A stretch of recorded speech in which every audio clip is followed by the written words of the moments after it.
My name is Clint Hicks. I am 74 years old and I have worked most of my life as a chemical engineer at Brookings Chemical. I always thought I was doing everything right, working honestly, saving money, loving my wife, raising my son. Now, sitting in an empty house with a cup of cold coffee, I realize I made a mistake somewhere. A mistake that led to my only son practically stopping talking to me. Every morning looks the same. I wake up at 6 sharp, even though I could sleep as long as I want. Time flows differently in retirement. I'm used to getting up early since the factory. I make breakfast for one, turn on the local news, though there's rarely anything interesting going on in Brookings. Sometimes I call old colleagues, but our conversations are getting shorter and shorter. They have grandchildren, summer homes, fishing trips with their sons. All I have is a house that's too big for one person. Mabel's picture sits on the mantelpiece. 15 years have passed since cancer took her. She was 57, too young. Sometimes I talk to her, tell her what happened during the day, even though there isn't much to tell. I ask her where I went wrong with Leroy, but the picture is silent. Our son has changed since his mother died. He was never particularly close to me. I worked a lot when he was a kid, often came home when he was already asleep. But at least we talked. Mabel was always the bridge between us. Without her, the bridge collapsed. "You could have saved her," he told me at the funeral. "If you'd gone to that clinic in Rochester sooner, if you'd spent more money on treatment." I remember the rain running down his face, mingling with his tears. We were both crushed with grief, but his words cut right through me. We were doing the best we could.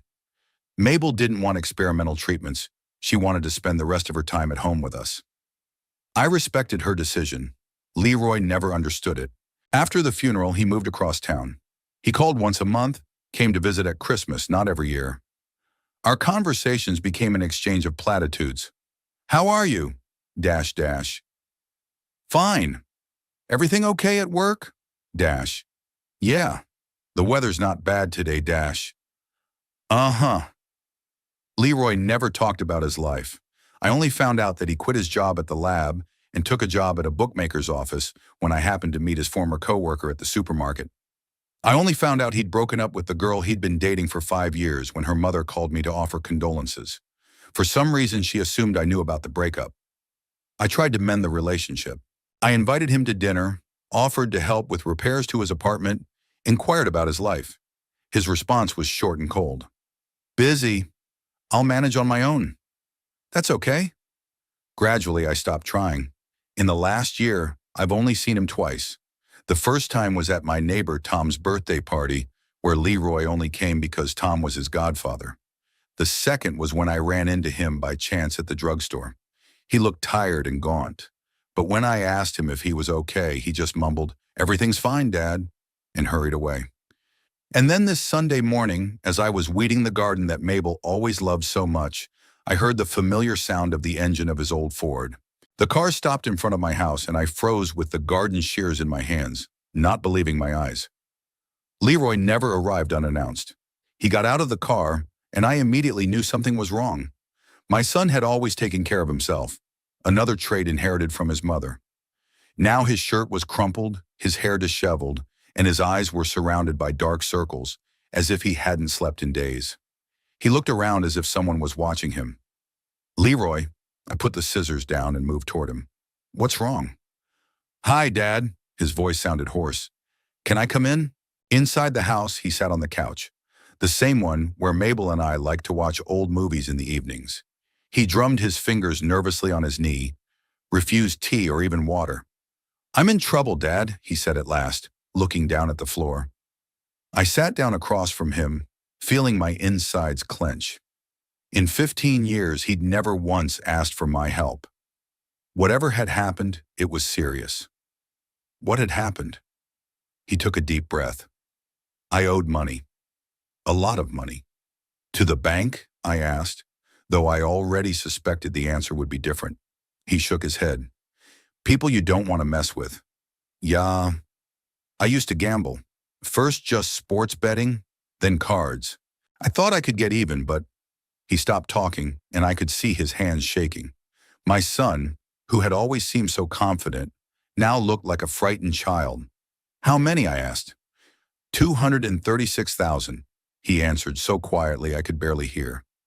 The figure stunned me. It was more than I'd made in the last 5 years at the plant. Jesus, Leroy, how could you? I know, Dad, I know. He jumped up off the couch and started pacing around the room. I screwed up, but now they're threatening me. Yesterday, 2 guys came after me after work, said if I didn't give them the money within a week, his voice broke. They'd break my arms for starters, and then it would get worse. I looked at my son and didn't recognize him. When had he gotten so messed up? How could I have missed it? Why don't you go to the police? He laughed bitterly. The police? Dad, these people aren't afraid of the police. Besides, I owe them by law. I signed the receipts. If I go to the police, I'll go to jail for illegal gambling, and they'll get nothing. Then what do you suggest? He stopped and looked at me. There was a mixture of shame and hope in his gaze. I know you have savings and a house. It must be worth a decent amount. If you sell it. You want me to sell the house I've lived in for almost 50 years? The house where your mom and I raised you? I have no other choice, Dad. His voice became hysterical. You don't understand who I'm dealing with. These aren't some petty crooks. These are serious people. They'll find a way to get their money. And if it's not from me, then... He didn't finish the sentence, but I understood. The threat extended to me. Leroy, I tried to speak calmly. Let's think about it. Maybe there's another way out. Maybe we can negotiate an installment plan or... No, he shook his head. I already tried. They gave me a week, just a week. He sank down on the couch and covered his face with his hands. His shoulders shook, and I realized he was crying. I hadn't seen Leroy cry since he was 16 and shattered his knee falling off his bike. I walked over and sat next to him, tentatively putting my hand on his shoulder. He didn't pull away, and that was something. I blew it, Dad, he whispered.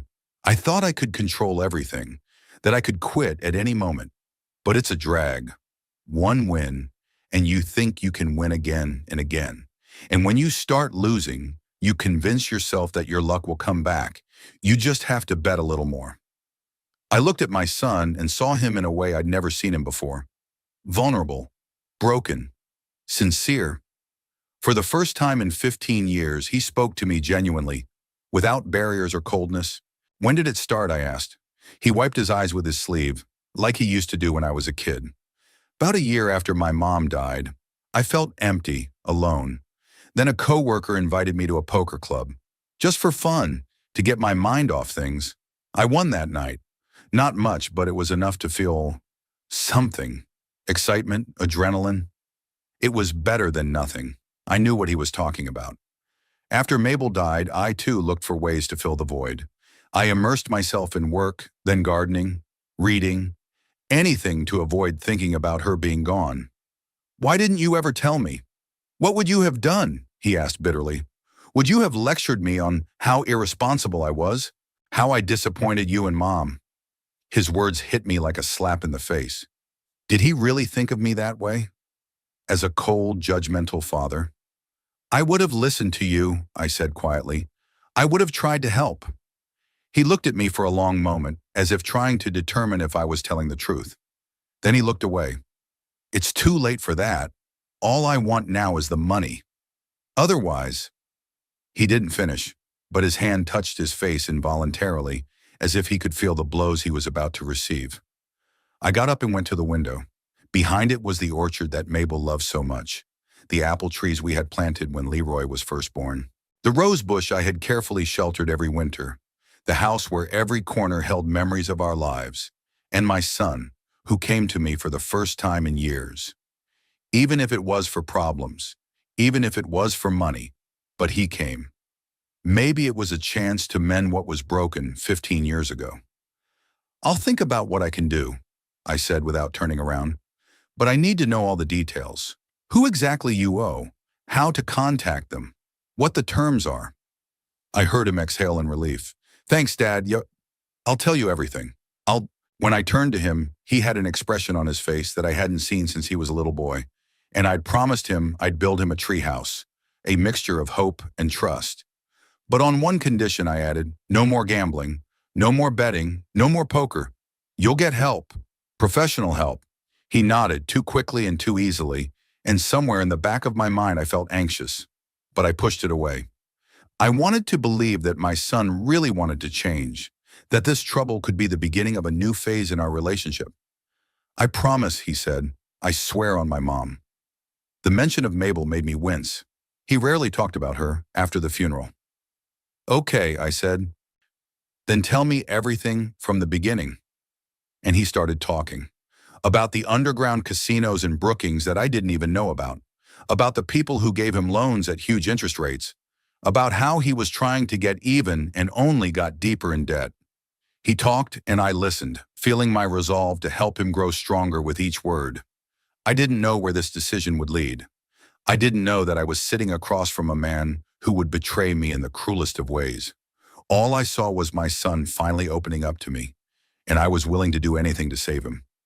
In the morning, I woke up long before dawn. Leroy had stayed the night in his old room, which I had kept virtually untouched since he had moved out.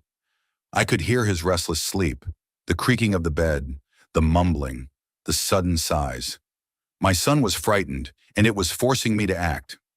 I went down to the kitchen and made coffee. It was a habit left over from Mabel. She always said you couldn't make serious decisions without a strong cup of coffee. It was starting to lighten outside the window, and I watched the first rays of sunlight touch the tops of the trees in the garden. Perhaps the last dawn I would see from this window. The decision had come to me during the night. I had 3 days to raise $236,000. Retirement savings totaled about $190,000, the result of 40 years of savings and careful investments. The only way to get the rest of the money was to sell the house where I'd lived most of my adult life. I clenched my coffee cup so hard my knuckles turned white. It wasn't just a house. It was the world Mabel and I had created for ourselves and for Leroy. Here on the kitchen wall, there were still markings of our son's height, from 3 to 16 years old. Here in the living room was the piano that Mabel sometimes played in the evenings. Here in the backyard is where I built a treehouse for Leroy when he was 8. This is where Mabel died, in our upstairs bedroom, holding my hand and looking out the window at the apple trees she loved so much. Selling the house meant parting not only with the walls and roof, but with those memories. With the feeling that Mabel was still here, in a way, in the flowers she'd planted, in the curtains she'd picked out, in the creaking floorboards at the bathroom entrance that I'd never fixed because she'd gotten used to the sound. But what was the alternative? To say no to Leroy? Let these people he owed cripple him, or worse? And most importantly, miss perhaps the last chance to repair our relationship? I heard footsteps on the stairs and looked up. Leroy was standing in the kitchen doorway, still in the clothes he'd arrived in yesterday. He looked awful pale, red-eyed, and trembling. "Morning," he said hoarsely. "Coffee," I offered. He nodded and sank into a chair by the kitchen table. It was the table where the three of us used to eat breakfast every morning. Mabel made pancakes on Sundays, and Leroy always asked for more. I put the cup in front of him and sat down across from him. "I've decided," I said. "I'll help you pay off your debt." The look of relief on his face was almost physically palpable. "Thanks, Dad. Yay? I'll pay you back, I swear. As soon as I get back on my feet." I nodded even though I didn't believe it. Leroy had never been particularly reliable with money. As a teenager, he borrowed constantly and rarely gave back. But it wasn't about money. Money was just a means to an end. "I'll call the realtor today," I said, "and to the bank to withdraw my retirement savings. The paperwork on the house would take a few days, but I could get a down payment." "Would that be enough to buy us some time?" Leroy thought for a moment. "I think so. If you show them the process is underway and give them a portion of the amount, they can wait." "That's good. Then we need to make a list of all the creditors and the exact amounts. I want to know who I'm dealing with." He nodded and started digging through his jacket pockets, pulling out a crumpled envelope. "It's all here. Names, amounts, contacts." "Yeah?" "I drew it up yesterday, before I came to see you." I took the envelope, but didn't open it. There was something else I had to say, and I didn't want to put it off. "There is one condition, Leroy. You'll move to another realtor, a different neighborhood. You'll start with a clean slate, away from these people and the temptation to get back in the game." He looked up from his coffee. "What about you?" "I'll move too. To your place for a while. Then I'll find something nearby." He was silent, staring into the coffee as if the answers to everything were written there. "You don't have to do that," he said finally. "You can just give me the money and I'll leave. You won't have to sell the house." There was something in his voice that I couldn't understand. Was it a reluctance to have me around? Or maybe shame for dragging me into his problems? "I want this," I said firmly. "Not just for you, for me too. There are too many ghosts in this house." He nodded without looking at me, and in that moment I felt like there was still a huge gulf between us, but I was ready to try to bridge it. In the days that followed, I acted with an energy I didn't expect from myself. I met with realtors, bank tellers, potential buyers. I sorted through my belongings, deciding what to take with me and what to leave behind. To my surprise, the house quickly found a buyer, a young couple with a young child and another on the way. They fell in love with the garden and the spacious kitchen. The husband worked as an engineer at the same company where I once worked, and that seemed like a good sign. The house would live on, filled with new voices and new stories. Leroy came over a few times during this time, ostensibly to help with packing, but mostly just sitting on the couch, staring into his phone, and occasionally stepping out onto the porch to smoke nervously. I could see him flinch every time an unfamiliar car drove down the street. He was truly afraid, and that strengthened my resolve. On the fourth day, I withdrew the money from my account and got a down payment on the house. Leroy called his creditors and arranged to meet that same evening. I insisted on going with him. "That's not a good idea, Dad," he said as we got into his car. "These people, they don't like witnesses." "I'm not a witness," I replied calmly. "I'm the one paying their money, and I want to make sure it's done right." He didn't argue, but I could see how nervously he tapped his fingers on the steering wheel as he drove. The meeting took place in the back room of a bar on the edge of town, a place I didn't even know existed, despite having lived in Brookings all my life. We were met by two men, one tall and thin, with long pianist's fingers and a cold stare, the other squat and muscular, with a scar across his eyebrow. They didn't give their names, and I didn't ask. I put the envelope of money and the papers proving the sale of the house on the table. "Here's $150,000 in cash and the deposit papers for $50,000, I said. The rest would be in a week when the deal was finalized. The tall man counted the money, looked over the documents, and nodded to his companion. "All right," he said, looking at Leroy. "We'll give you a week's grace period. But if the rest of the money is not paid on time—" He didn't finish the sentence, but the look in his eyes spoke for itself. "It will be paid," I said firmly. The tall man looked back at me, and for a moment I thought I saw something like respect in his eyes. "You're a good father, Mr. Hicks," he said. "It's a shame your son doesn't appreciate it." The words stabbed me in the heart, but I didn't show it. We finished our business and left the bar. The night air was cool and clean after the musty atmosphere inside. Leroy was silent the whole way back. It wasn't until we pulled up to the house that he finally spoke. "Thanks, Dad. You don't know what this means to me." I looked at him in the dim light of the street lamp and suddenly remembered him as a 5-year-old boy, thanking me for a new bicycle for Christmas. The same tilt of his head, the same intonation. Suddenly a wave of love and sadness washed over me. "I can imagine," I replied quietly. "I only hope that this really is a fresh start for you, for both of us." He nodded but said nothing, and we walked into the house that would no longer be mine in a few days. I spent the next week immersed in the hassle of selling the house and packing. Every item I picked up brought back memories. Photo albums, old letters, souvenirs from the rare trips Mabel and I could afford.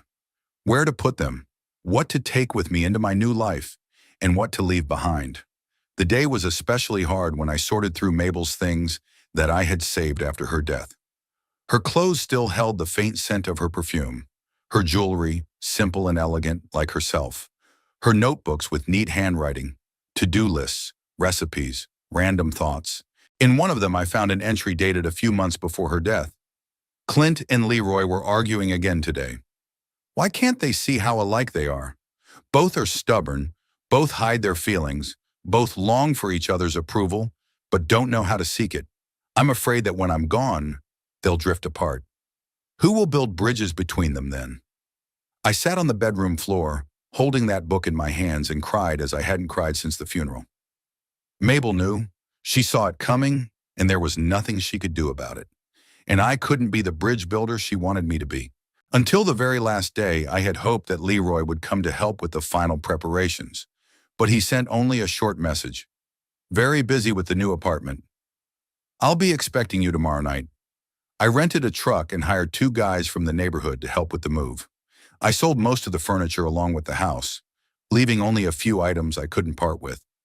Mabel's rocking chair, the bookcase we'd bought the first year of our marriage, and an old oak chest that had belonged to my father. The rest of the stuff fit into a few boxes. One last look at the empty house was like saying goodbye to a friend. I walked around all the rooms, touching the walls with the palm of my hand as if wanting to keep their texture in my memory.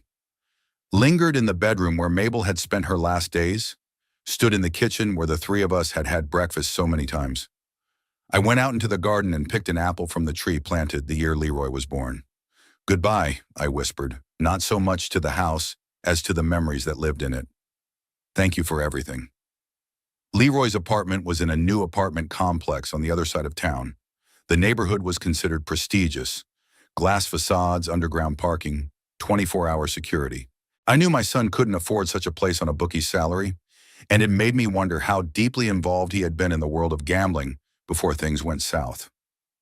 The day of the final reckoning came. A week after I moved in with Leroy, the bank transferred the rest of the money from the sale of the house. Leroy insisted that we withdraw the entire amount in cash, almost $40,000. I didn't argue, though the thought of carrying that much cash made me uneasy. It's necessary, Leroy explained as we left the bank with the money in a plain paper bag. These people don't trust wire transfers, cash only. I nodded, though an inner voice whispered that it was strange. What did I know about underground gambling houses and their rules? It was a foreign world to me. We drove to the meeting with Leroy's creditors. This time it wasn't in the back room of a bar, but in some warehouse on the outskirts of Brookings. The place looked abandoned. Peeling paint on the walls, dusty windows, empty parking lot. The only car other than ours was a black SUV with no license plates. Are you sure this is the place? I asked when we parked. Leroy nodded, but his hands gripping the steering wheel were visibly shaking. Yes, this is Noah's place. He's in charge. It was the first time I'd heard the name of one of Leroy's creditors, and it calmed me down a little. At least now it wasn't just nameless threats, but a specific person. We got out of the car and headed toward the rusty metal door of the warehouse. Leroy knocked 3 times, a pause, 2 more times. Clearly a conditional signal. The door was opened by the same tall, thin man I'd seen at the bar. His cold eyes slid over us, lingering on the package in my hands. Come on in, he said briefly, stepping aside. Inside, the warehouse was surprisingly organized. There was a table and a few chairs in the center of a large empty space, brightly lit by a hanging lamp. In the shadows against the walls, I could make out the silhouettes of several other people, but I couldn't make out their faces. At the table sat a middle-aged man with close-cropped gray hair and a neatly trimmed beard. He was dressed impeccably in an expensive suit, an off-white shirt, and a muted blue tie. He looked more like a successful businessman than an underground bookmaker. Mr. Hicks, he said, addressing me without standing up. At last we meet in person. Noah Tate. I nodded, not knowing what to say. This man knew my name, though I'd never introduced myself. Please have a seat. He pointed to the chairs across from me. Did you bring the rest of the money? I placed the package on the table and sat down. Leroy lowered himself into the chair next to me without raising his eyes. $36,450, I said. That's how much was left to pay, according to the list Leroy had given me. Noah Tate smiled, but the smile didn't touch his eyes. That's right. I'm impressed with your punctuality and dedication to your family. There was a subtle note of sarcasm in his voice that I didn't like, but I didn't let it show. Noah opened the bag and began counting the money. His long fingers moved with surprising dexterity through the bills. That's right, he said at last when he had finished counting. Well, congratulations, Leroy. You're debt-free, at least free of debt to us. He laughed at his own joke, and a few of the men against the walls laughed too. Leroy smiled nervously. Thank you, Noah. Yeah, I appreciate your patience. Oh, I'm not the one you should be thanking. Noah nodded in my direction. Your father is the hero of the day. Not every parent is willing to give up their life savings to get an ungrateful son out of trouble. Leroy fidgeted in his chair. It was the first time I'd seen him really embarrassed in a long time. Okay, Noah said, standing up. That's the end of our business. I hope I don't see you again, Leroy. At least not under these circumstances. He extended his hand first to Leroy, then to me. His handshake was firm and dry. Dash, Mr. Hicks, he said, not releasing my hand. May I give you some advice? I nodded, surprised by his sudden seriousness. Don't trust people who have already betrayed your trust once, especially if they are your loved ones. He let go of my hand and turned away, signaling that the conversation was over. Leroy and I left the warehouse and got into the car. Leroy started the engine but didn't move, staring straight ahead. What did he mean by that? I asked. Nothing, Leroy answered quickly. Noah just likes to dramatize things. Don't mind him. He pulled onto the road and we headed back into town. Leroy turned on the radio, clearly not wanting to continue the conversation. I stared out the window at the passing scenery and thought about Noah Tate's words. They sounded like a warning, though I didn't understand what he was trying to warn me about. Back at Leroy's apartment, I felt strangely relieved. The debt was paid, the threat was over. Now we could start building a new life. At least I hoped so. Leroy, however, did not share my optimism. As soon as we entered the apartment, he headed straight to his room, tossing over his shoulder. I need to make some calls. The door to his room slammed shut, and I was left alone in the living room, not knowing what to do. In the week I'd spent here, I still hadn't felt at home. This was Leroy's territory, where I was merely a guest. I decided to cook dinner to celebrate the repayment of my debt. Something special, something festive.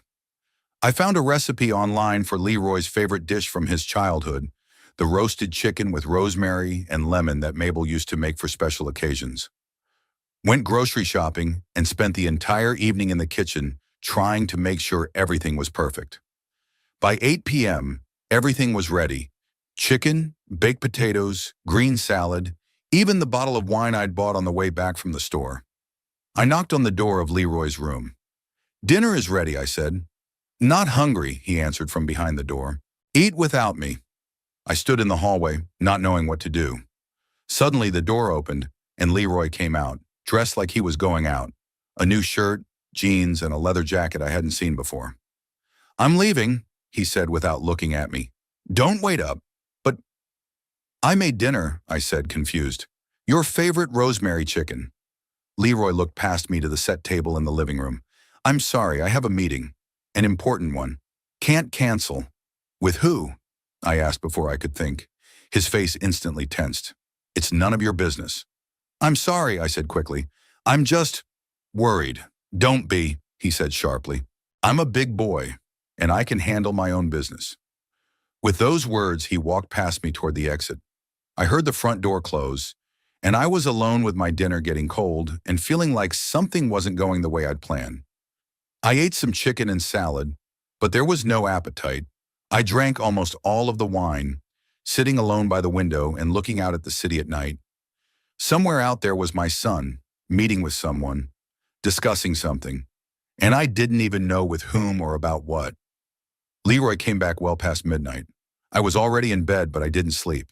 When I heard the front door open, I tensed, listening. From the sounds, Leroy wasn't alone. A woman's laughter, a whisper, the jingle of keys falling to the floor. Laughter again. Then the door of Leroy's room closed, and there was silence. In the morning, I awoke earlier than usual, exhausted from a sleepless night and a vague restlessness. I went into the kitchen and saw an unfamiliar young woman pouring herself coffee. She was wearing a Leroy shirt that was too big for her and didn't seem at all embarrassed to see me. Good morning, she said, smiling. You must be Leroy's father. I'm Audrey. Clint, I answered automatically. Good morning. Would you like some coffee? She offered, pointing to the coffee maker. I nodded, watching her move freely around the kitchen, as if she'd been here many times. She was pretty, with short blonde hair and bright makeup, even in the morning. Probably about 10 years younger than Leroy. Had you recently moved in? She asked, handing me a cup. A week ago, I answered. And you? How long have you known Leroy? Oh, a few months, she said casually. We met at the Scarlet Sales. It's a club. I nodded, though I'd never heard of such a club in Brookings. Is Leroy still asleep? I asked, sipping my coffee. Uh-huh, she smiled. Tired after last night. There was something in her smile that made me feel uncomfortable. I quickly finished my coffee and went back to my room, deciding to wait for her to leave. About an hour later, I heard the front door slam. I walked out and found Leroy in the kitchen making himself breakfast. He looked surprisingly alert and content. Good morning, I said, trying to keep my voice neutral. Ah, hi, he nodded without turning around. Is there any more coffee? Yes, your guest made it. Audrey, he said. She's nice, isn't she? Very, I agreed. Have you two been together long? Leroy laughed. We're not together. We have fun sometimes. I stayed silent, not knowing what to say. Mabel was always the one doing the talking, not me. Look, Leroy said, suddenly serious. We need to talk. He sat down at the table with a plate of scrambled eggs and a mug of coffee. I sat across from him, feeling my heart start to beat faster. About what? About your being here. He sipped his coffee, avoiding my gaze. I guess this wasn't such a good idea. I froze, not believing my ears. What do you mean? Look, Dad, Leroy sighed. I appreciate what you've done for me. I really do. But, I'm used to living alone. I have my own life, my own friends, my own, habits. I try not to get in the way, I said quietly. It's not that, he shook his head irritably. It's just, we shouldn't live together. It's not working. We agreed that I'd stay here for a while until I found a place to live. I reminded him. It's only been a week. I know, but he ran his hand through his hair.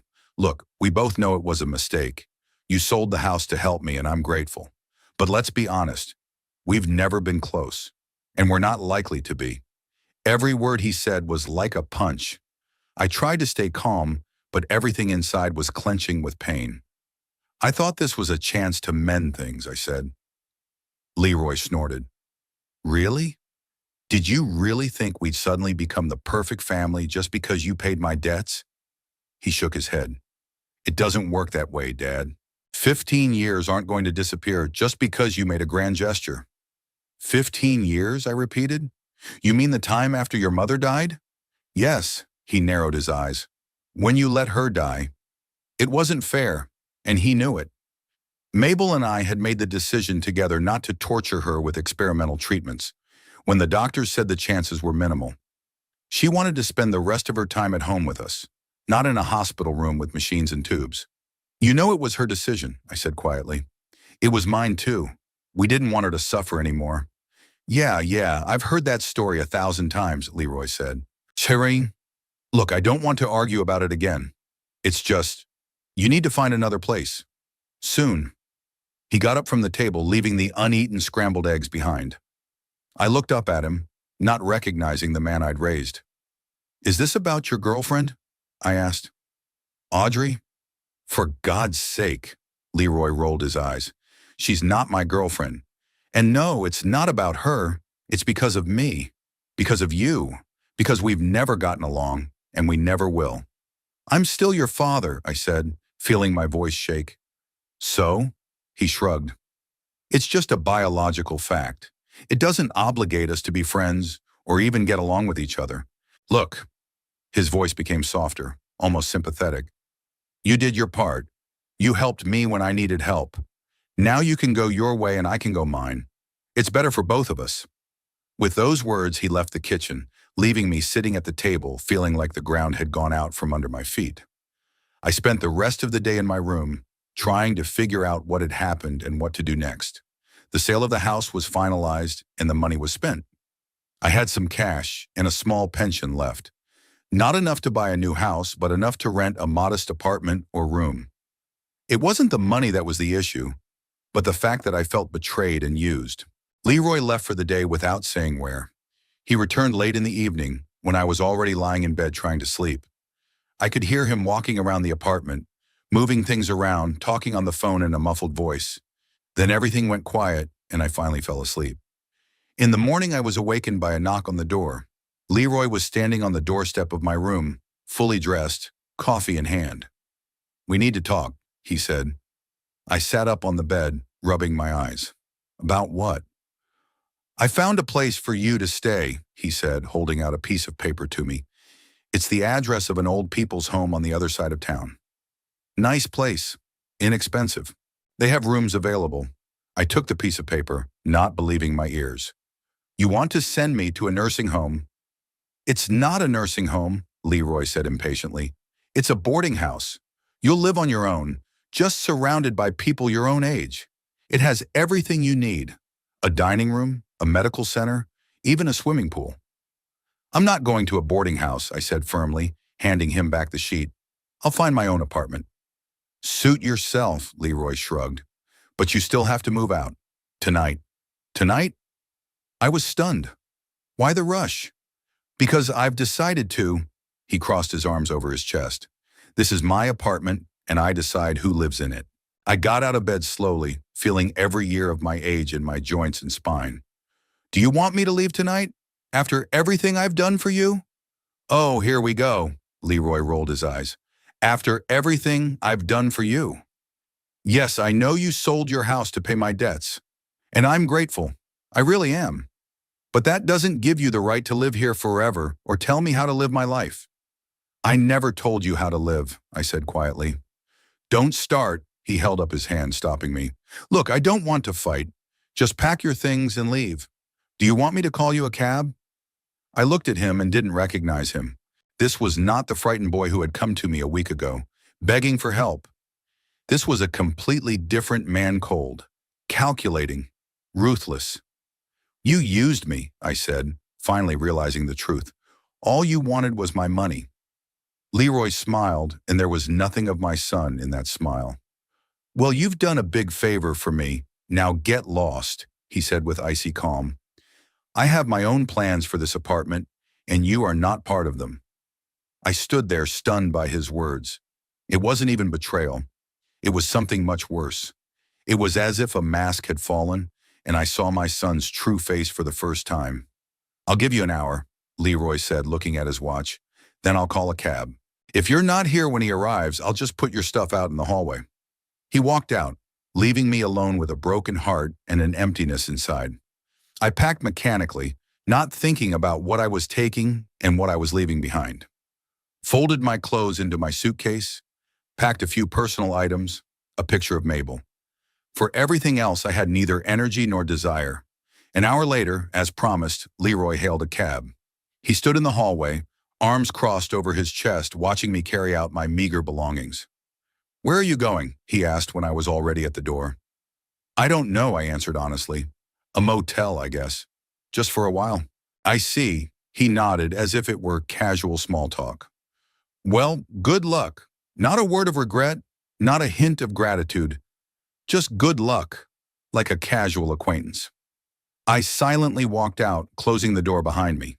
In the elevator, going down to the first floor, I tried to comprehend what had just happened. My own son, flesh of my flesh, kicked me out of the house after I gave him everything I had. A cab was waiting at the entrance. The driver helped me load my things. "Where are we going?" he asked. I said the first thing that came to mind, the name of a motel I'd seen on the way to the bank. Inexpensive but clean, as far as I could tell from the outside. All the way there, I stared out the window at the streets of Brookings whizzing by, the city where I'd lived all my life and was now homeless. It felt unreal, like it was all a bad dream I was about to wake up from. The motel was exactly what I expected, a faceless building with rows of identical doors and a neon sign that was partially burned out. I rented a room for the week, paying cash, and brought my suitcase inside. The room was small and dull, a bed, a nightstand, a table, a chair, and a TV on the wall. The bathroom was the size of a closet, with mold stains in the corners. But it was a place where I could sleep for the night and gather my thoughts. I sat on the edge of the bed, feeling the springs of the mattress sagging under my weight, and for the first time all day, I let myself feel the pain in its fullness. It wasn't just the pain of betrayal. It was the realization that for the past 15 years, I'd been living an illusion, a hope that one day Leroy and I would be a family again. Now that illusion was gone for good, and I was alone in a cheap motel with a broken heart and an emptiness inside that nothing seemed to fill. I hardly slept that night. The old motel mattress pressed painfully on my back, and the neighboring room was filled with loud voices and music until deep into the night. But that wasn't the main reason for the insomnia. The events of the last few days replayed over and over in my head like a jammed tape. Leroy's words, cold and cruel, cut the heart sharper than a knife. "Well, you've done a great favor for me. Now get out." How could he? How could my own son do such a thing? I got up at first light, feeling defeated and devastated. Took a shower, changed into a clean shirt and pants, simple acts that gave some sense of normalcy to this nightmare my life had become. I had breakfast at the little cafe across the street from the motel, just coffee and toast. Nothing else. And then, without knowing why, I got into a cab and gave Leroy's apartment address. Maybe it was stupid. What did I hope to see or hear? An apology? From Leroy? After everything that had happened? But some part of me, the fatherly part of me that would never die no matter what, pulled me there like a magnet. I had to see him again, to try to understand him. The cab dropped me off a block away from Leroy's house. I didn't want to pull right up to the driveway. Something told me it was better to stay back. I found a bench in the small square across the street where I could see the entrance to his house. I sat down, pulling my cap deeper over my forehead, feeling as ridiculous as a character in a cheap spy novel. The morning was cool but sunny. People were rushing to work, walking their dogs, taking their kids to school. Just a normal day in Brookings. For everyone but me. I didn't know what I was waiting for, but I continued to sit, watching the driveway of Leroy's house. Time stretched slowly. An hour and a half. I was beginning to think I'd come for nothing when I noticed Leroy coming out of the driveway. Even from a distance, I could see that he looked cheerful and satisfied with life. He was dressed neatly, his hair neatly styled, not a trace of the anxiety and fear he'd shown when he'd come to me to ask for help. He got into his car, parked in the driveway, and drove away. I continued to sit there not knowing what to do next. Part of me wanted to follow him, to follow where he was going, but I realized the absurdity of that idea. Besides, my attention was drawn to another car slowly pulling into the yard. It was a black sedan with government license plates. Such cars were rare in Brookings, and I immediately tensed up. The sedan pulled up in front of Leroy's house, and 3 men in smart suits got out. They looked resolute and official even from a distance. It was clear that they were government officials of some kind. The 3 men entered the entryway. I sat there without moving, wondering what was going on. 10 minutes later, they came out, got back into the car, and drove away. I was already thinking they had the wrong address or hadn't caught the man they were looking for when the sedan returned. This time, another car came with it, just as black and official looking. The same 3 men got out of the first sedan, and 2 more men got out of the second sedan, one of whom was carrying a folder of some kind. They went back into the entryway. I didn't know what was going on, but I sensed it had something to do with Leroy. My intuition told me to wait. About half an hour later, I saw Leroy's car pull up to the house. He jumped out of it, not caring to park properly, and walked briskly toward the driveway. I could tell from his movements that he was nervous or in a hurry. I sat there, unable to take my eyes off the driveway, feeling my heart pounding in my chest. Something was happening, something important, and I had to find out what it was. The decision came suddenly. I got up and walked across the street to Leroy's house, not to the driveway, but to the side of the building where the large panoramic windows of his 7th-floor apartment were. I wasn't going up. I just wanted to be closer, maybe hear something, see something. I found a spot that gave me a good view of the entryway, but kept me out of sight, between 2 parked vans. From there, I saw 3 men in suits come out of the entryway about 20 minutes later, and Leroy with them. He wasn't handcuffed, but it was clear from the look of him that he wasn't just escorting them. He was being led like a detainee. Leroy looked pale and shaken. His self-confidence was gone, his shoulders slumped, his eyes running around. I instinctively retreated deeper into the shadows between the cars.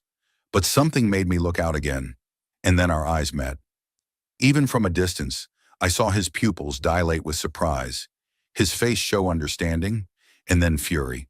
He said something to the man beside him, jerking toward me, but he shook his head and took him firmly by the elbow. One of the men, tall and thin, with a neatly trimmed beard, separated from the group and walked toward me. I froze in place, not knowing whether to run or stay. "Mr. Hicks?" he asked, stepping closer. Dash Clint Hicks. I nodded, unable to utter a word. "I'm Agent Ray Prescott, Federal Internal Revenue Service." He showed his ID. "Can I talk to you for a minute?" "Sure," I answered, feeling my throat go dry. "We just arrested your son, Leroy Hicks, on charges of tax evasion for illegal gambling income," Agent Prescott said calmly. "Adrian, we have a warrant for his arrest and a search of his apartment." I nodded silently, not knowing what to say. "He claims you're somehow connected to our investigation," Prescott continued, watching my reaction carefully. "Is that true?" I swallowed, feeling my heart pounding in my throat. "Yeah, I don't know what you're talking about." Prescott smiled slightly, as if he'd expected that answer. "2 weeks ago, we received an anonymous package of documents," he said.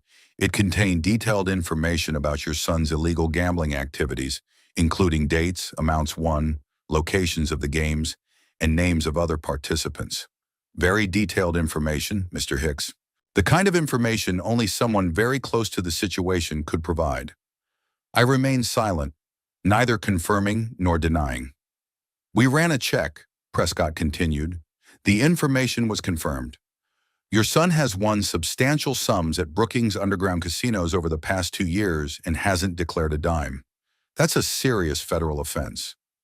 "I understand," I said quietly.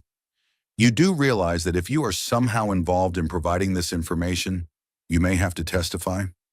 I nodded, looking over Prescott's shoulder at Leroy, who was now being ushered into a black sedan. Even from a distance, I could see that he was looking straight at me, and there was pure, undiluted hatred in his gaze. "I'll do whatever it takes," I said. "Dash good." Prescott handed me a business card. "Call me tomorrow. We'll set up a time for a formal announcement." He turned to leave, but then he stopped and looked at me curiously. "May I ask if it was really you? Why? Why did you turn in your own son?" I stared at the agent for a long moment, searching for words. "Sometimes," I finally said, "the harshest love is to let a man face the consequences of his actions." Prescott nodded, as if understanding more than I had said. "I'll see you tomorrow, Mr. Hicks." He left, and I was left standing between the cars, feeling strangely numb. I watched the black sedans take my son away, probably for years to come, and I felt nothing. No gloating, no regret, not even relief. Just a dull, dull ache somewhere deep inside. I slowly wandered back to the square, sat down on the same bench, and looked for a long time at the house where yesterday I lived with my son, hoping for a new beginning. Now those hopes were finally buried. I knew that Leroy would never forgive me, and I probably could never forgive him either. But the truth was that I felt no satisfaction in his arrest. It wasn't revenge, though Leroy no doubt saw it that way. It was, what? Justice? Necessity? Or just a last, desperate act by a father who no longer knew how to get through to his son? I remembered how it all began. 2 weeks ago, when Leroy had come to me with the story of his debts, I had immediately realized something was wrong. His story sounded too smooth, too well rehearsed. And while I pondered how to help him, a part of me, the part of me that was always wary, even when my heart wanted to believe, began checking the facts. I knew the names of the creditors on the list Leroy had given me, knew the amounts and dates. And while he thought I was busy selling the house and withdrawing my retirement savings, I quietly made inquiries, visited a few places, talked to a few people, and I learned a lot more than I expected. Leroy wasn't a victim, as he tried to portray. He was a gambler, and a pretty successful one. Over the past 2 years, he had won substantial sums of money, over $300,000. Of course, he had lost too, like all players. But on the whole, he stayed in the plus side. The real reason for his sudden debts was not bad luck in the game, but cocaine addiction, which he had developed in recent months. He spent his winnings on expensive parties, women, and drugs. And when the money ran out, he started borrowing from the same people he was playing with, people who were not used to forgiving debts. When I learned the truth, I realized that simply paying his debts was not the solution. Leroy needed help, serious help, but I knew he would never accept it willingly. He had to hit rock bottom first before he could begin to climb back up. And then, in the quiet desperation of a father who sees his son destroying himself, I gathered all the documents, all the evidence I could find, and sent them anonymously to the IRS. I knew it could mean jail time for Leroy, but I also knew that without outside intervention, he would continue on his path to self-destruction. I hoped that the threat of arrest would make him think, change course. Maybe after paying off his debts, he'd get a second chance, be able to start a new life. I didn't expect the IRS to react so quickly. I didn't expect it to happen like this. And then something happened that I never saw coming. Leroy kicked me out, used and discarded me like a piece of junk. And that's when I realized that all my hopes were in vain. My son had no intention of changing. He didn't appreciate my sacrifice, didn't see it as an act of love. For him, it was just a transaction, a way to solve the problem and get on with his life. And that's when I stopped questioning my decision to turn him into the IRS. Not out of revenge, no, I never wanted revenge on my only child, but out of an understanding that sometimes the hardest act of love is letting the person you love face the consequences of their actions. I sat on the bench as the sun began to slip towards sunset. My thoughts were swirling around in my head, but slowly came to order. I knew I had some difficult days ahead of me. Testimony in court, perhaps a confrontation with Leroy, condemnation from the few friends I had left in Brookings when they found out I'd turned my own son into the authorities. But for the first time in a long time, I felt a strange calm.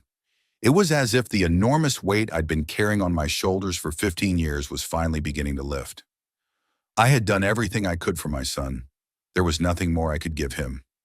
I stood up and slowly walked to the bus stop. I needed to get back to the motel, to ponder my next steps. Maybe Brookings wouldn't be my home anymore. Maybe it was time for a fresh start, somewhere where no one knew me. On my way out, I passed a small park where children were playing. Young parents were watching them, laughing and chatting with each other. One young couple in particular caught my eye. The father was tossing a little boy in the air, and the boy was laughing with joy. The mother watched them with a gentle smile. I remembered doing the same with Leroy when he was 3 or 4. How he had laughed, how he had asked, "One more time, Daddy, one more time." How Mabel worried I'd throw him too high. Everything seemed so simple then. We were a happy family, with ordinary dreams and plans for the future. When did it all go wrong? At what point did we lose each other? Maybe it started before Mabel died. Maybe I was always too busy working, too tired to really be there for my son. Maybe Mabel is right, and Leroy and I are too much alike. Both stubborn, both hiding our feelings. But it's too late for that kind of thinking now. What's done is done. And my son, the man I once tossed into the air to joyous laughter, was now probably sitting in a holding cell, cursing my name. And I walked the streets of the city that was no longer my home, a lonely old man with no family, no home, almost no money, but strangely freer than I had been in years. When I reached the motel, I felt fatigue spilling over my entire body. Age reminded me of itself with pain in my knees and back, shortness of breath after a long walk. I sank down on the bed without turning on the light and closed my eyes. Tomorrow I'd have to call Agent Prescott, give a statement. We'd have to decide what to do next, where to go.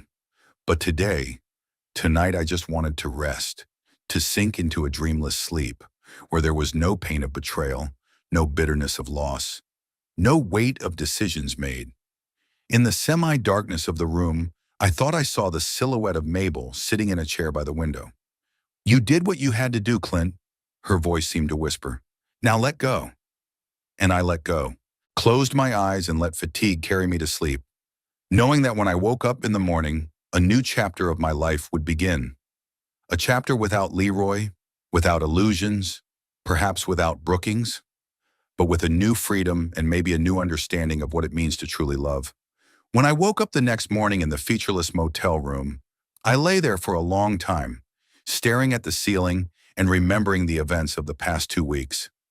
My thoughts flowed slowly, like thick syrup, taking me back to the moment when it all began. The night Leroy showed up on my doorstep with a story of debt and threats. I remembered my feelings at that moment, a mixture of worry, love, and hope. Hope that this trouble, oddly enough, might be a chance to rebuild a relationship with my son. But there was something else too, something I didn't fully realize at the time. A shadow of doubt, a small alarm bell at the edge of consciousness. That feeling intensified when Leroy gave me a list of his creditors. The list was too neat, too detailed for a man who was supposedly on the verge of a nervous breakdown. Names, amounts, dates, all organized with a methodicality completely uncharacteristic of my son, as I knew him. And then, while I was in the process of selling the house and sorting out the formalities, a part of me began to investigate. Not out of distrust of Leroy, no. Rather out of a desire to better understand the situation he was in so I could help him more effectively. I started with the simplest of things, an internet search. Brookings underground casinos, illegal gambling, debts to bookmakers were phrases I never thought I would type into a search box. Information was scarce, which is not surprising. This sort of thing doesn't advertise in the public domain. But I did find a few forums where anonymously discussed places to play high-stakes cards in our town. They mentioned Fred's Bar on Clare Street, the back room of Eight's Billiards, and some warehouse in an industrial zone. I wrote down the addresses, not quite sure what I was going to do with them. The decision came suddenly. That night, when Leroy didn't show up to help with the packing again, I put on my most unassuming sweater, a cap I almost never wore, and drove to Fred's Bar. It was a strange place, dark, smoky, with a clientele that was clearly not middle-class Brookings. I felt incredibly out of place, a 74-year-old retired chemical engineer among these people with hard faces and wary looks. I sat down at the counter and ordered a whiskey, a drink I'd hardly had since I'd passed 60. The bartender, a heavy-set man with a thick gray beard, gave me an appraising look. "Is this your first time here?" he asked, placing a glass in front of me. I nodded, trying to look natural. I was driving by, so I thought I'd stop by. Quote, the bartender said without much interest. "If you're looking for a regular bar, there's the Old Oak down the street. It's decent." It was a hint that I didn't belong here, but I wasn't going to leave so easily. "Actually," I said, lowering my voice, "this place was recommended to me as special. They said there was more to it than just drinking." The bartender tensed, his gaze sharpening. "Who recommended it?" I took a sip of whiskey, feeling it burn my throat, and mentally went over the names on Leroy's list. "A guy named Tate," I said, remembering one of them. "Noah Tate." The bartender's expression didn't change, but something in his eyes told me the name was familiar. "I don't know him," he said dryly. "And I don't know what kind of entertainment you're talking about. We're just a regular bar." I nodded, took another sip, and decided to change tactics. "My son plays here," I said bluntly. "Leroy Hicks. He's in trouble. I want to help him." The bartender looked at me for a long moment, then leaned forward slightly. "Look, mister, I don't know who your son is or what kind of trouble he's in, but if you're a cop or from the IRS, you better leave now, while the going's good." "I'm not a cop," I said quickly, "and I'm not from the IRS. I'm just a father who's worried about his son." The bartender studied me for a few long seconds, then nodded faintly. "If your son really plays here, he knows the rules. And he knows there's only one way to solve problems: with money. I can't help you with anything else." With those words, he walked to the other end of the bar, signaling that the conversation was over. I finished my whiskey and left, feeling that I had learned nothing new but somehow confirmed my suspicions. The next day I went to the Eight's billiard room. I had better luck there. It was almost empty in the middle of the afternoon, with only a few people playing on the far tables. I took the cue and balls, pretending that I wanted to play a game alone. The old woman behind the cash register, thin, with a wrinkled face and bright lipstick, watched me with mild interest. "How long has it been since you've played?" she asked me when I failed to hit the ball for the third time. I smiled embarrassedly. "A long time. To be honest, I'm not here so much for pool." She raised an eyebrow but didn't say anything, waiting for me to continue. "I'm looking for my son," I said, lowering my voice. Leroy Hicks. I'm told he comes here. For games other than pool. The woman looked around, made sure no one was listening, and came closer. Tall, dark hair, always well-dressed, she asked. I nodded, feeling my heart beat faster. Yeah, that's him. I know him, she nodded. He's around a lot on Friday nights. He goes in the back room. Is he, is he okay? I asked. I heard he's in trouble. The woman shrugged her shoulders. I don't know about problems, but he's playing well, winning a lot, especially in the last few months. That contradicted what Leroy had told me. He claimed he was losing huge sums of money, that he was in debt. But this woman said he was winning. Are you sure? I persisted. It seemed to me that he was losing big. She looked away again, then leaned in even closer.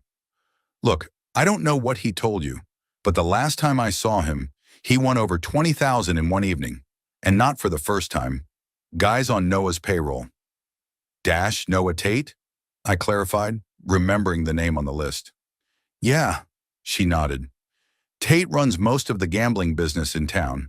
If your son is playing at his place and winning, then he's really good. I thanked her, left a generous tip, and left, feeling the uneasiness growing inside. Leroy's story was starting to fall apart. Over the next few days, while negotiations were underway to sell the house, I continued my investigation. I visited a few more places, talked to different people. Some refused to talk to me. Others were more open, especially when I introduced myself as Leroy's father and showed the picture in my wallet. Gradually, a picture emerged that was quite different from the one my son had described to me. Leroy was not a victim of failure or deception. He was a successful gambler, well known in certain Brookings circles. Over the past 2 years, he had won substantial sums of money. Different people gave different figures, but they were all in excess of $200,000. But if he was winning, why did he need my money? Why was he talking about debts and threats? I got the answer at the last place I visited, a small bar on the edge of town where mostly working men gathered after their shifts.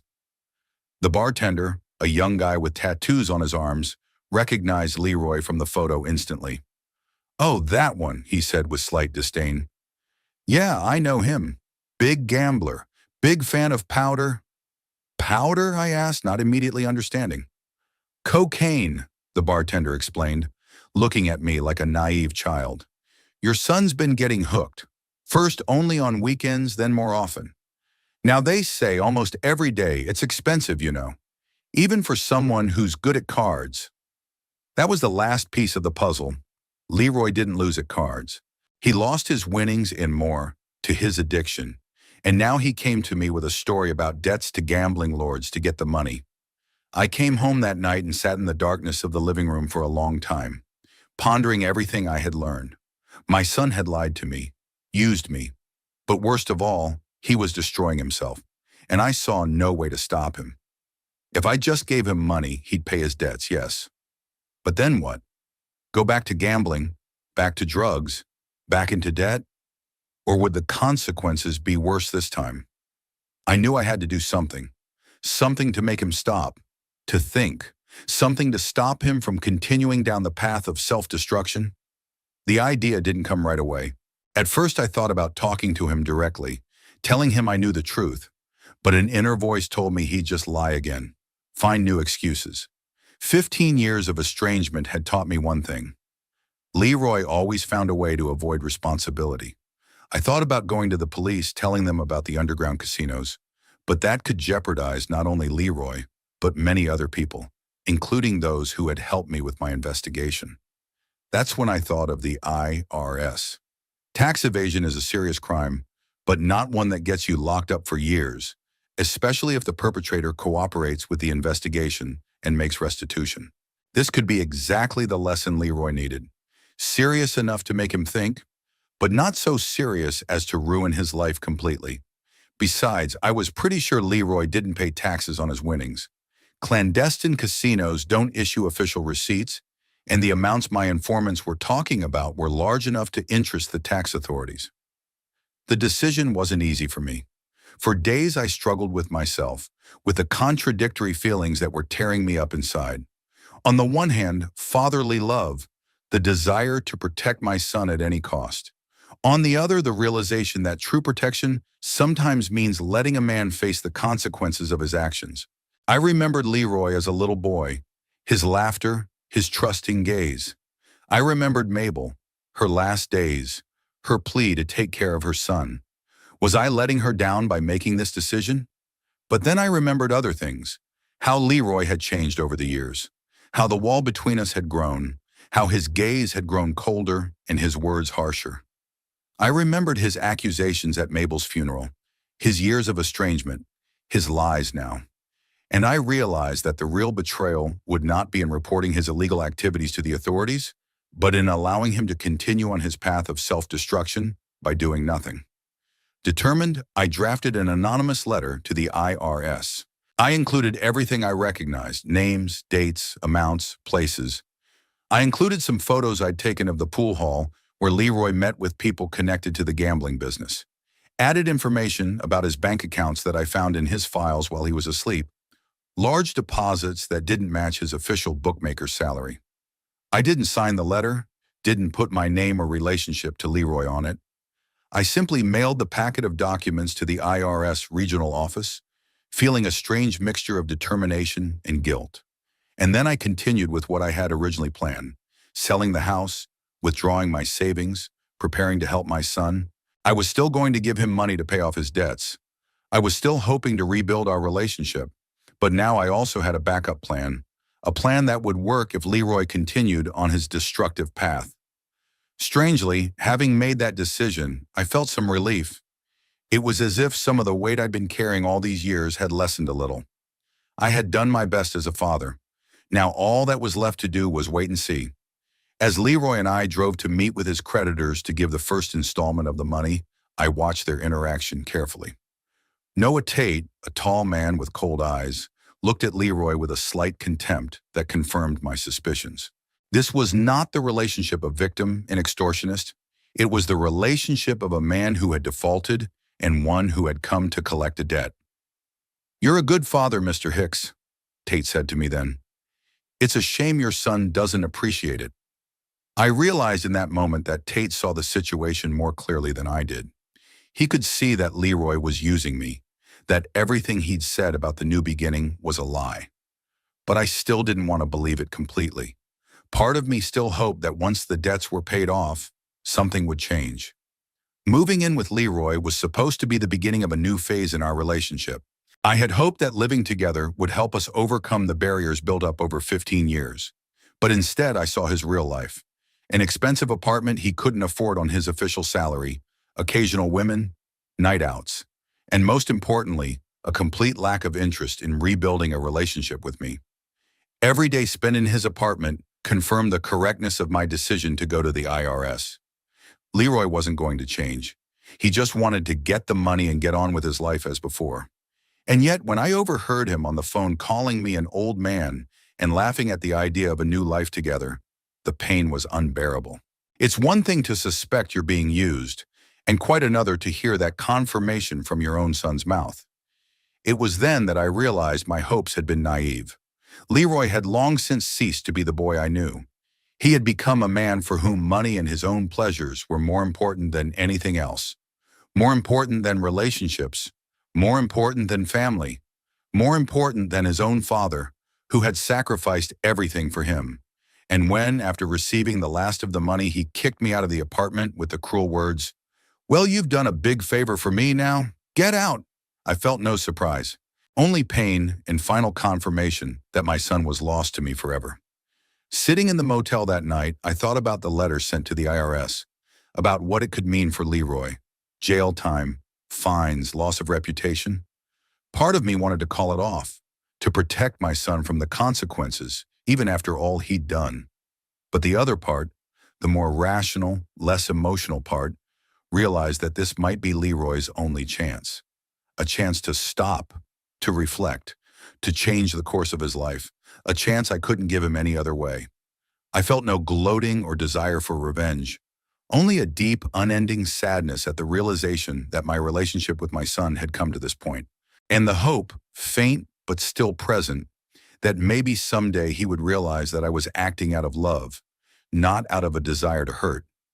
I didn't know how long it would be before the IRS responded to my letter. A week, a month, 6 months. Bureaucracy works slowly. I thought I'd have time to find a new place to live, get settled, maybe even leave Brookings if I wanted to.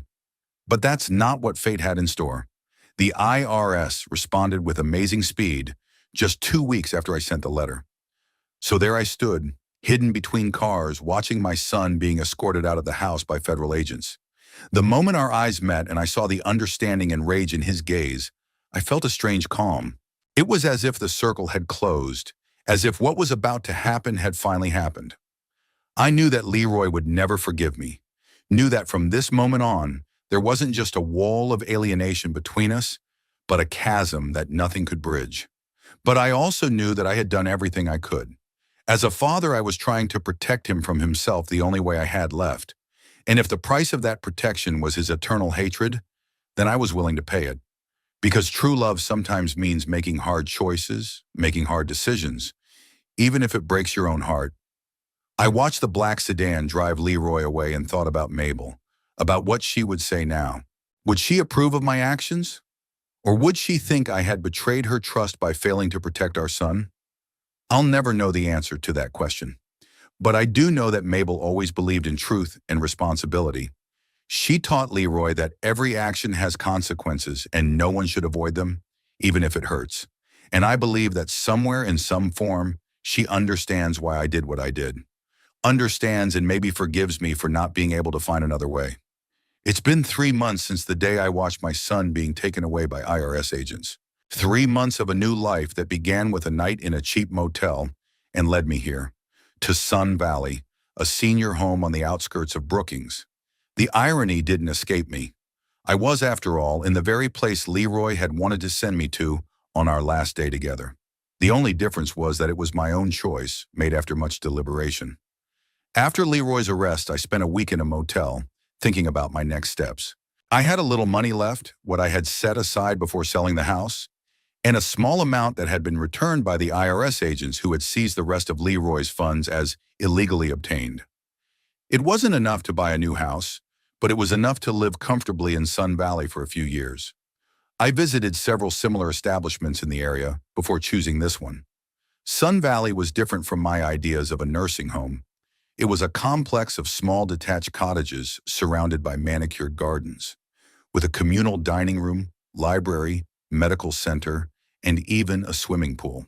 It housed mostly elderly people who were able to care for themselves, but valued the company of peers and access to medical care when needed. My cottage was small but cozy, a bedroom, living room, kitchenette, and a tiny terrace where I had set up a mini potted garden. I'd brought the few things I'd kept after the house was sold: Mabel's rocking chair, a bookcase, a few photographs, my father's oak chest. I put Leroy's pictures in a drawer. I couldn't look at them every day, but I didn't dare throw them away. Mornings at Sun Valley started early.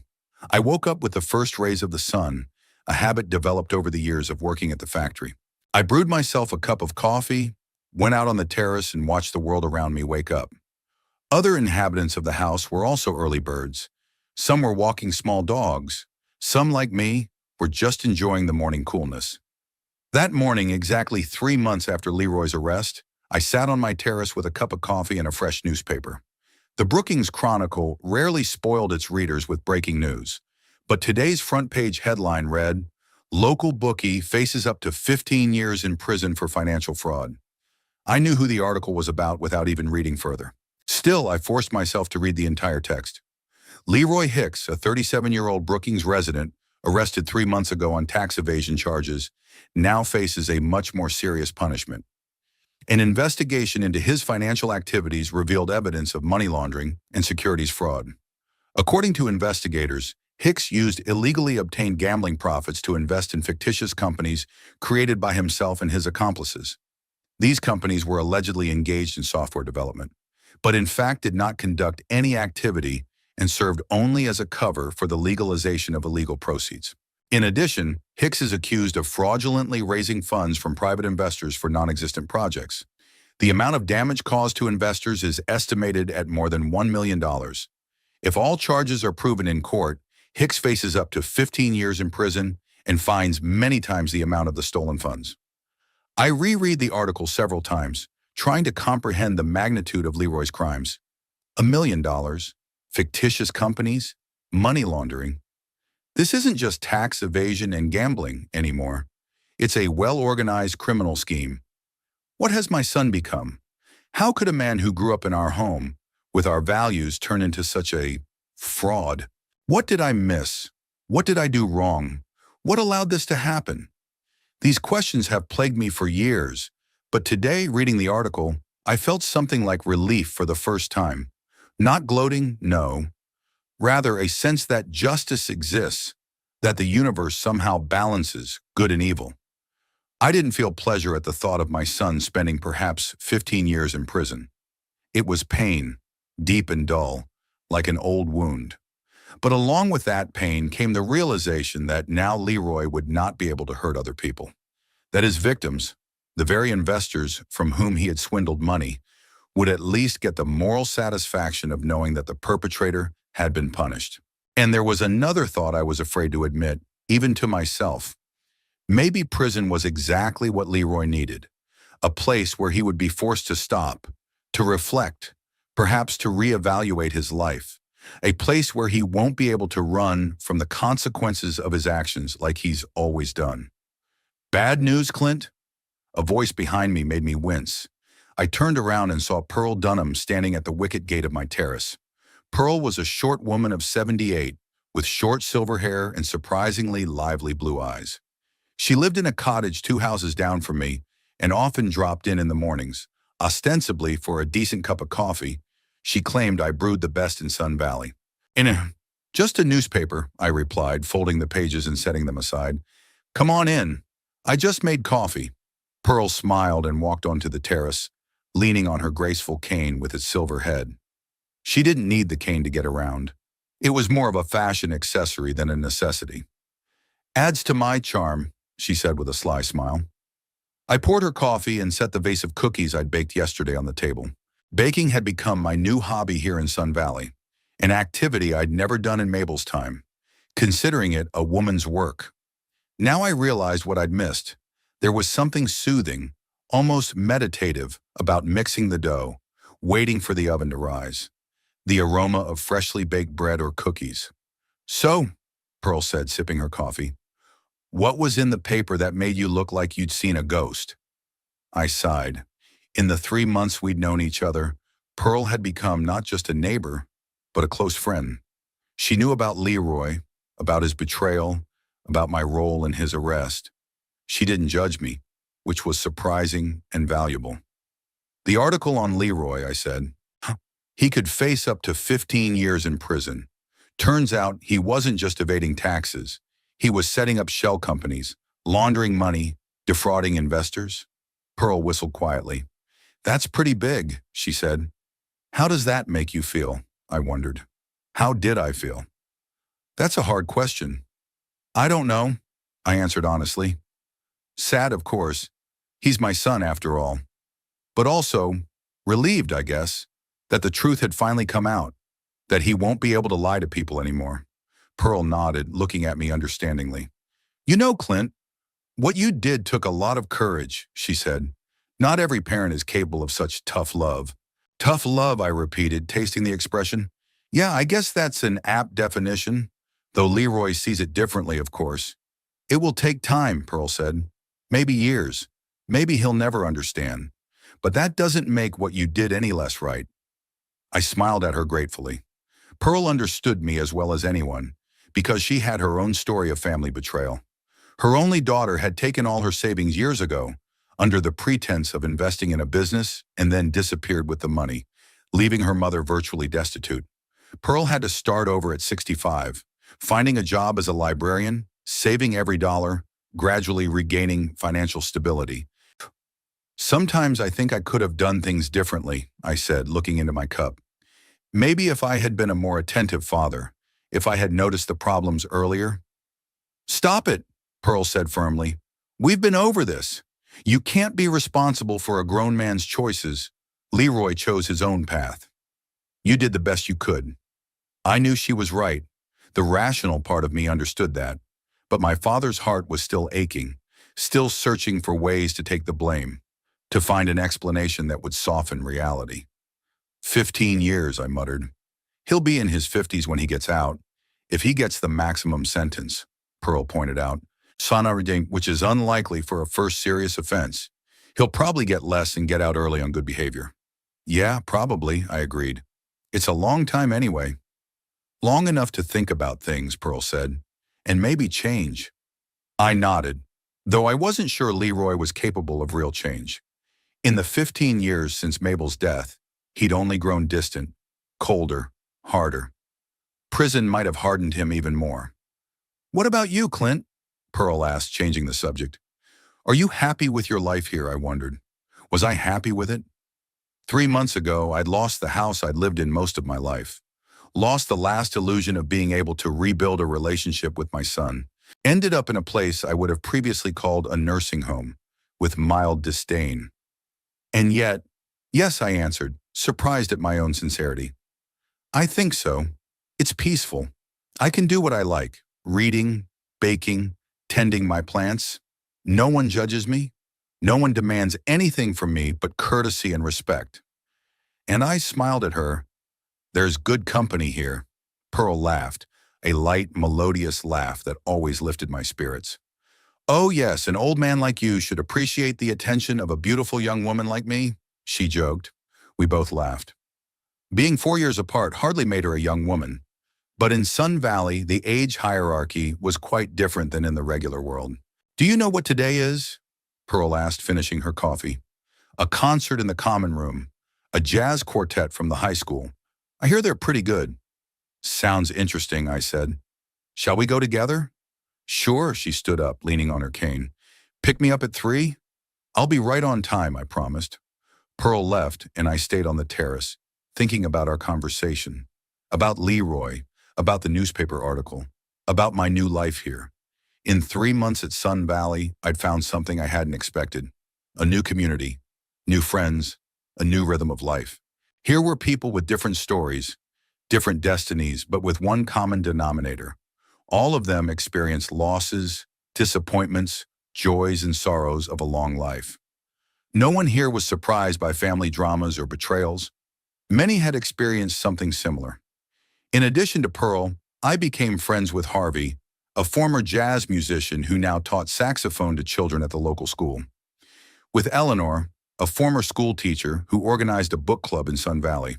With Fred, a former military man who raised the flag on the common grounds every day and lowered it at sunset with solemn ceremony. These men didn't replace my family. Nothing could fill the void left by the loss of Mabel and the breakup with Leroy.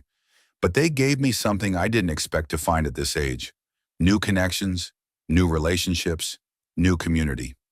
In the evening, I stopped by to pick up Pearl as promised. She was wearing a simple but elegant dress of deep blue that emphasized the blue of her eyes. I couldn't help but admire her.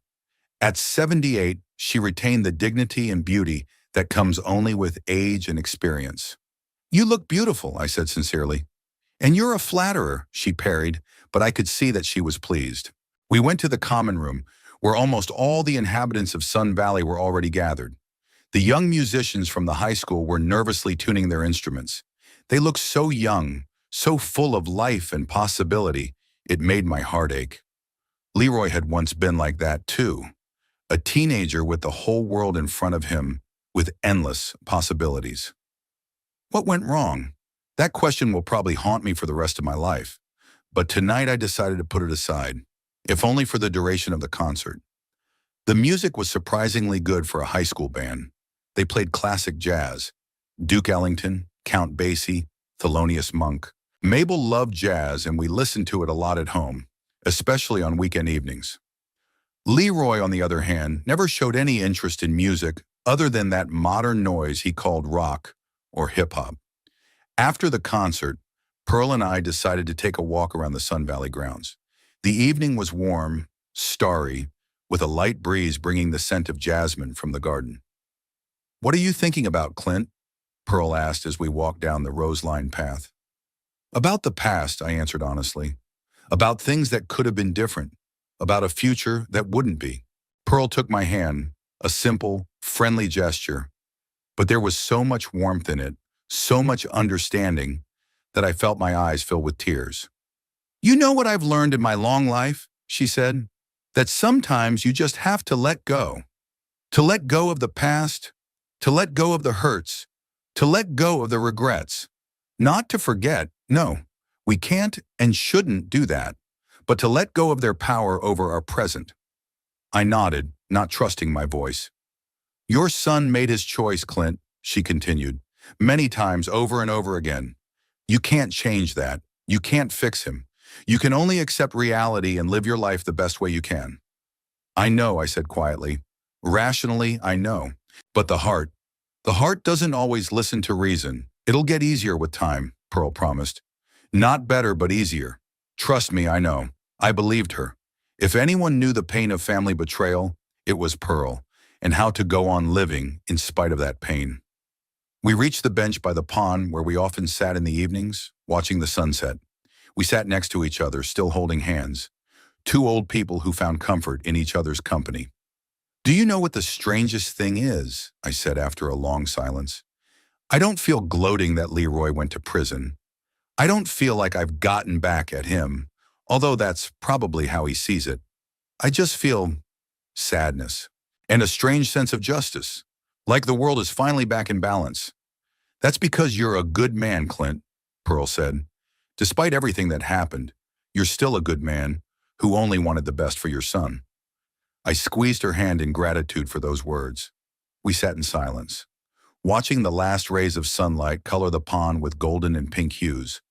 Tomorrow would be a day without Leroy, without past illusions, but maybe with new possibilities that I hadn't yet learned to see. 3 months ago, I lost everything I thought mattered. My home, my savings, my last hope of rebuilding a relationship with my son. But here, sitting on the bench next to Pearl, watching the sunset at Sun Valley, I suddenly realized I had gained something new. Not a replacement for what was lost. Nothing could replace the family I once had. But a new chapter, a new opportunity, a new beginning.